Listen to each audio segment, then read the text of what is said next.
మనిషికి బయట శత్రువులు ఉండకపోయినా ఒక పెద్ద శత్రువు మాత్రం ఉంటాడు. అది ఎవరో తెలుసా? మనమే. మనలో మనకు హెచ్చుతగ్గులు ఎందుకు వస్తాయో తెలుసా? మనం ఇతరులతో పోల్చుకుంటూ ఉంటాం. వాళ్ళు ముందుకు వెళ్తే మనలో మనకు చిన్నవాళ్ళమైపోయామనిపిస్తుంది.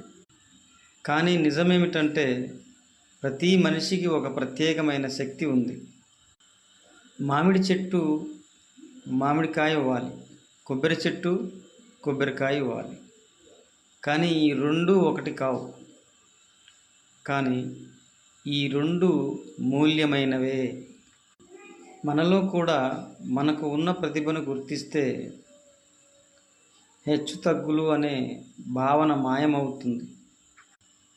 నిన్ను నువ్వు అర్థం చేసుకున్న రోజు ప్రపంచం నిన్ను తక్కువగా చూడలేదు.